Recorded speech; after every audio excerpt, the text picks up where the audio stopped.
வணக்கம். இந்த பதிவில் நம்ம என்ன பார்க்க போகிறோம் அப்படின்னா, ஏற்கனவே நம்ம உபநிஷதங்கள் அறிவோமா அப்படிங்கிற தொடரில் தான் இருக்கிறோம். அதில் இது வரைக்கும் 2 பதிவு நம்ம போட்டிருக்கிறோம். முதல் பதிவு உபநிஷதங்கள்லாம் என்ன அப்படிங்கிற ஒரு முன்னுரை மாதிரி. 2வது பதிவு உபநிஷதங்களில் முக்கியமான உபநிஷதங்களில் ஒன்றான கேன உபநிஷதம், அதை பற்றி நம்ம பார்க்க போகிறோம். அது பார்க்கறதுக்கு முன்னாடி என்ன செய்யணும், அது அந்த உபநிஷத்தை படிக்கிறதுக்கு முன்னாடி சாந்தி மந்திரங்கள் பற்றி பார்த்தோம். இதான் 2வது பதிவு. இதுவரைக்கும் நீங்கள் 2 பதிவும் பார்க்கலன்னா அந்த 2ஐயும் பார்த்துக்கோங்க. இது 3வது பதிவு. இந்த பதிவில் இருந்து தான் கேன உபநிஷதம் ஆரம்பிக்கிறது. அதில் கேன உபநிஷதம்னா என்ன நம்ம சொல்லிட்டோம். கேனங்கிறனா யாரால் அப்படிங்கிற வார்த்தையால் இந்த உபநிஷதம் ஆரம்பிக்கும். ஓம் கேனசிதம் அப்படின்னு தொடங்கும். முதல் வார்த்தையே ஓம் கேனசிதம், கேனேசிதம் அப்படி தான் தொடங்கும். அதனால தான் இது கேன உபநிஷதம் பேர். இது இப்போ இந்த இதில் அந்த முதல் அத்தியாயம், கேன உபநிஷதத்தில் முதல் அத்தியாயம் எத்தனை இருக்கும் அப்படின்னு கேட்டிங்கன்னா 9 தான். 9 மந்திரங்களை கொண்டது தான் அந்த முதல் அத்தியாயம். முதல் அத்தியாயத்தில் 9 மந்திரங்களை சொல்லுவார்கள். அதற்கான விளக்கங்களும் இருக்கும். அதை கேட்டு முடித்தது பிறகு தான் நம்ம 2வது அத்தியாயத்துக்குள்ளே போக முடியும். இந்த முதல் அத்தியாயம் எதை பற்றியெல்லாம் சொல்லும் அப்படின்னு கேட்டிங்கன்னா, யாரால் எல்லாம் இயங்குகின்றன அப்படிங்கிறத பற்றி சொல்லும். எது விளக்க இயலாதது அப்படிங்கிறத சொல்லும். எது அறிய முடியாதது அப்படிங்கிறத சொல்லும். அனைத்து செயல்களுக்குமான ஆதாரம் என்ன அப்படிங்கிறத இந்த முதல் அத்தியாயம் நமக்கு சொல்லும். யாரால் எல்லாம் இயங்குகின்றன அப்படின்னா, இப்போ நமக்கு ஒரு கேள்வி இருக்கும். அதாவது நமக்கு மனம்னு ஒன்று இருக்கிறத நமக்கு தெரியும். நமக்கு ஒரு மனசு இருக்குது அப்படிங்கிறது நமக்கு தெரியும். மனம் இருக்குதால் மனிதன் அப்படின்னு சொல்லுவோம். உலகத்திலே இருக்கிறதுலே வேகமானது எது? நம்முடைய மனசு தான்.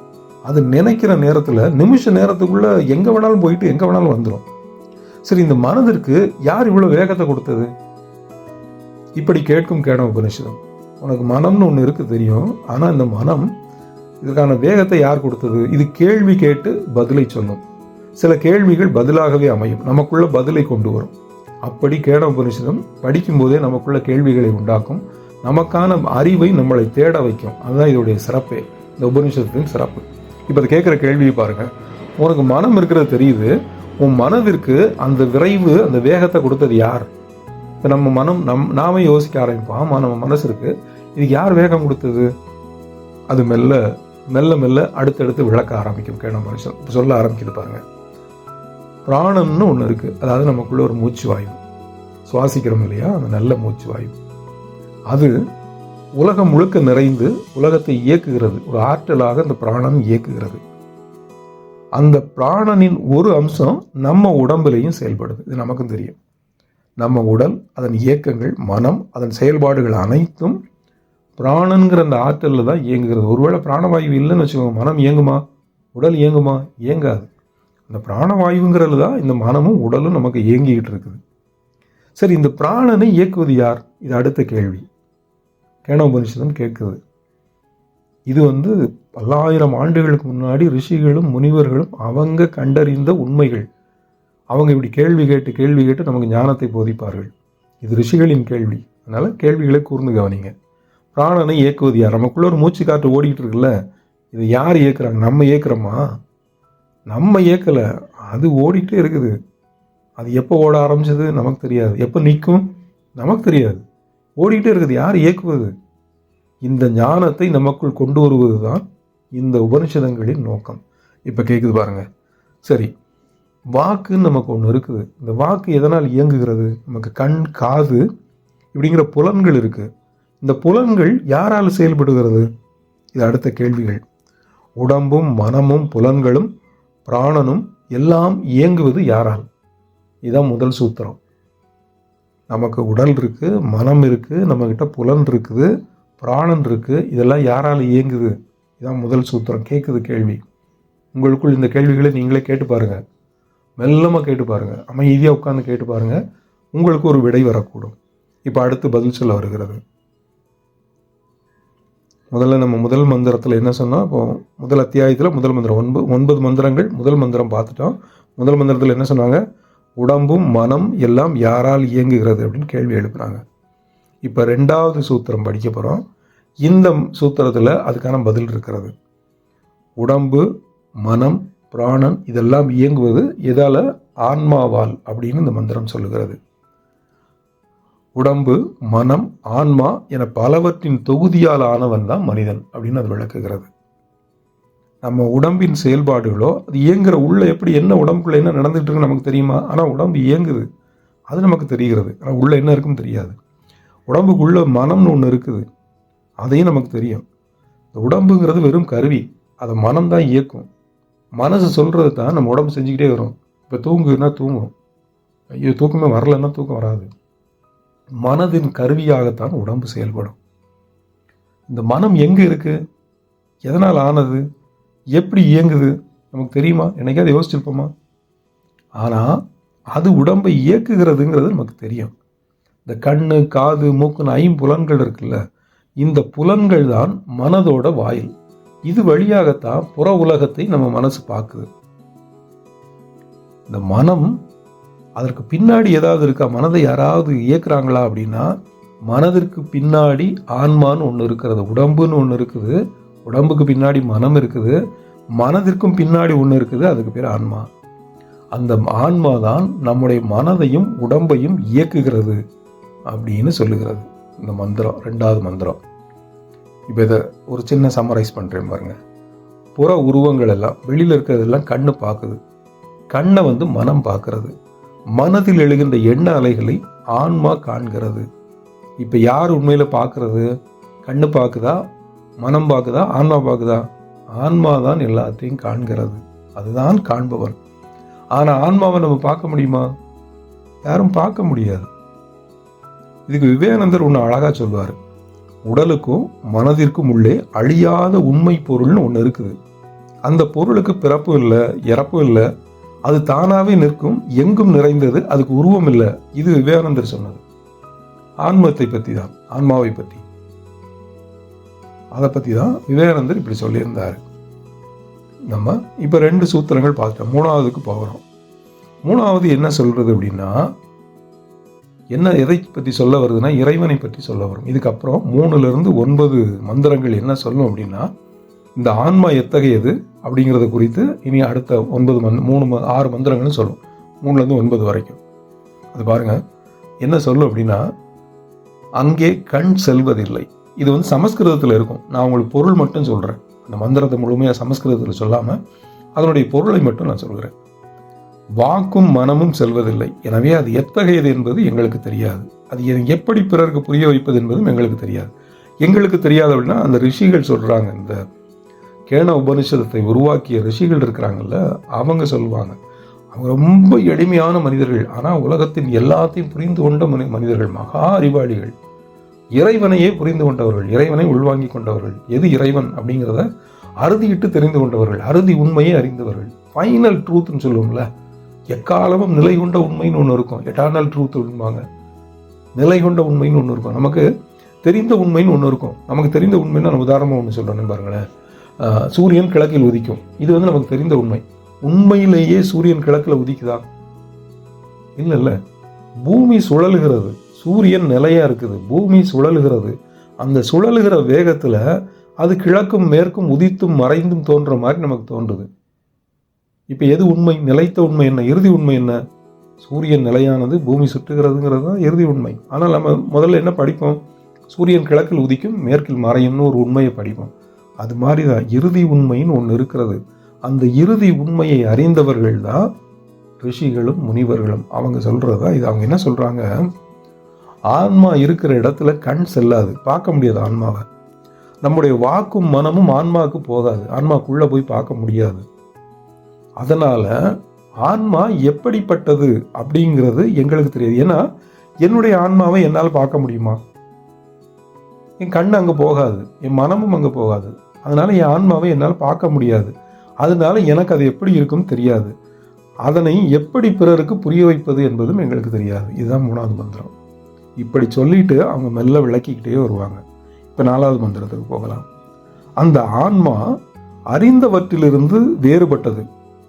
ஆன்மாங்கிறது என்னன்னா, இதுவரைக்கும் நாம் அறிஞ்சதிலிருந்து வேறுபட்டது, அறியாதவற்றையும் விட மேலானது. நமக்கு தெரியாத நிறைய பொருள் இருக்குல்ல, அது எல்லாத்தையும் விட மேலானது.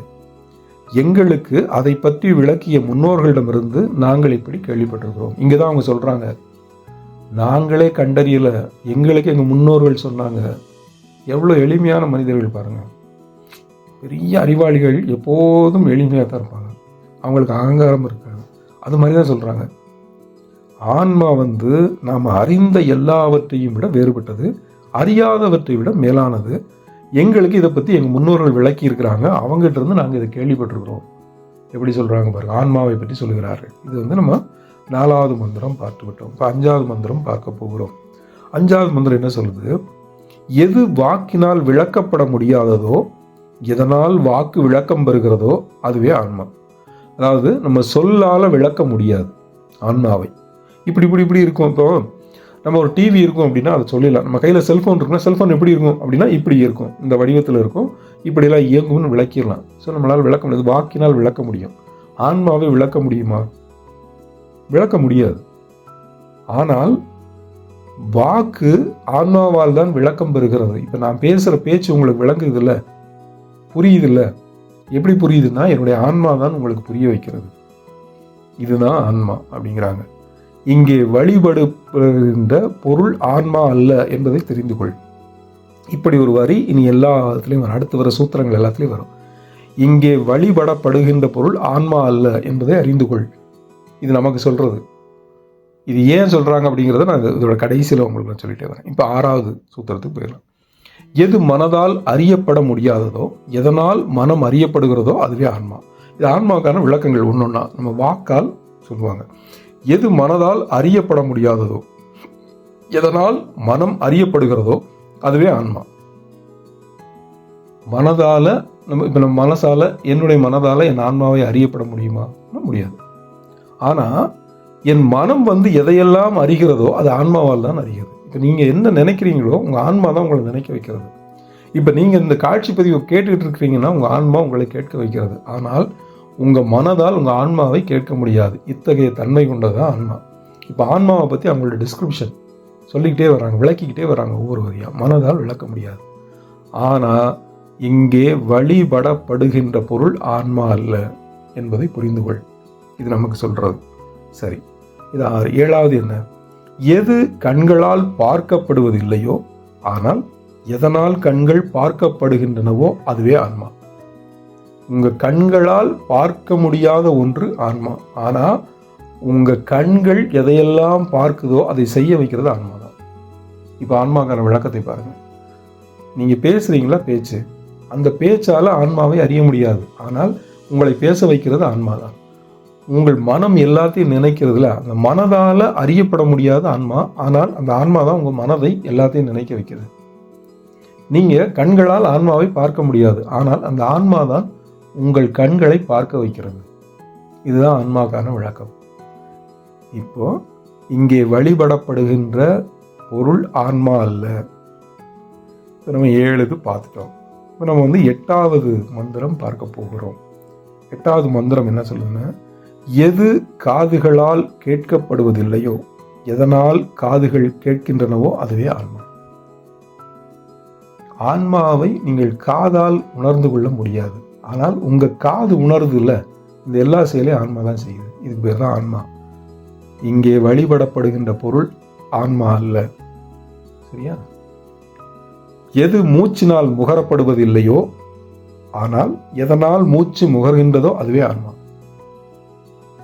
மூக்கால நீங்க நுகர்ந்து ஆன்மாவை கண்டுபிடிச்சிட முடியாது. இப்போ ஒரு சாம்பார் இருக்குதுன்னா சாம்பாருடைய வாடை தெரிஞ்சிடணும். சமைக்கும் போதே வீட்டுல இருந்து வரணும், சாம்பார் வைக்கிறாங்க அப்படின்னு.